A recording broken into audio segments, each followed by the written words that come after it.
Student, आज हम पढ़ेंगे अल्प विकास तथा निर्भरता। अब हम विकास को समझते हैं। विकास की अवधारणा से संबंधित विभिन्न पक्षों का विश्लेषण करते हैं तो यह स्पष्ट हो जाता है कि विकास एक तुलनात्मक दशा है। इसका तात्पर्य है कि विकास की वास्तविक अवधारणा को अल्प विकास की तुलना के संदर्भ में ही समझा जा सकता है। व्यवहारिक रूप से आज पूरी दुनिया दो तरह के समाजों में विभाजित है, विकसित समाज तथा विकासशील अथवा अल्प विकसित समाज। वास्तव में विकासशील तथा अल्प विकसित समाजों का अंतर बहुत भ्रामक और सीमांत है। विकसित कहे जाने वाले जिन समाजों में विकास के प्रयत्न आरंभ हो चुके हैं, उन्हें भी हम उन समस्याओं का सामना करना पड़ता है जिनका संबंध अल्प विकसित तथा पिछड़े हुए समाजों से है। यही कारण है कि सामान्य अर्थ में ये सभी देश अथवा समाज अल्प विकसित हैं जो राष्ट्रीय आय, औद्योगिक तथा तकनीकी विकास, पूंजी के निर्माण, जन सामान्य के जीवन स्तर, आयात निर्यात के संतुलन तथा नागरिक सुविधाओं आदि के क्षेत्र में विकसित देशों से बहुत पीछे हैं। आइए समझते हैं अल्प विकास का अर्थ। विकास एक ऐसी दशा जिसमें उन्नत प्रौद्योगिकी तथा आविष्कारों के कारण व्यक्ति की प्रकृति पर निर्भरता कम होती जाती है तथा प्रति व्यक्ति आय बढ़ने से जनसामान्य के जीवन स्तर के सुधार में उन संख्याओं का प्रभाव पड़ने लगता है जो वैज्ञानिक और तार्किक दृष्टिकोण में वृद्धि करती हैं।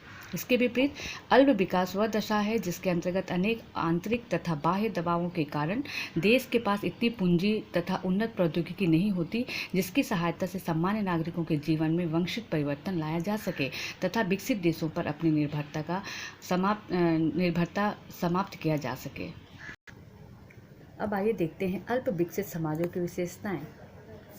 अल्प विकसित समाजों की प्रकृति को इनके कुछ आर्थिक, प्रौद्योगिकी, राजनीतिक, सामाजिक तथा जनसंख्या संबंधी विशेषताओं के आधार पर समझा जा सकता है, जिसमें पहला आता है आर्थिक आधार पर। आर्थिक आधार पर अल्प विकसित समाज वे हैं जिनमें औद्योगिकीकरण की कमी होने के कारण पूंजीगत वस्तुओं का उत्पादन बहुत कम होता है।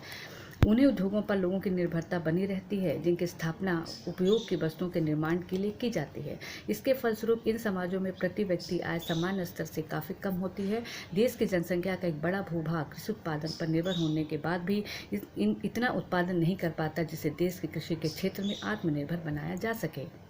अब दूसरा है सामाजिक आधार पर।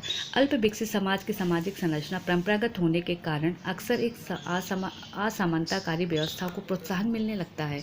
इसी के फलस्वरूप इन समाजों में सामाजिक भेदभाव, अशिक्षा, सामाजिक कुरीतियों का प्रभाव बढ़ जाता है। भारतीय समाज इसके सबसे स्पष्ट उदाहरण है, जिसमें जाति विभाजन तथा छुआछूत जैसी अव्यवस्थाओं के कारण संपूर्ण समाज एक दूसरे से उच्च और निम्न इकाइयों में इस तरह विभाजित हो गया है जिसके फलस्वरूप आज देश के सामने सामाजिक एकीकरण की समस्या बहुत जटिल रूप ले चुकी है।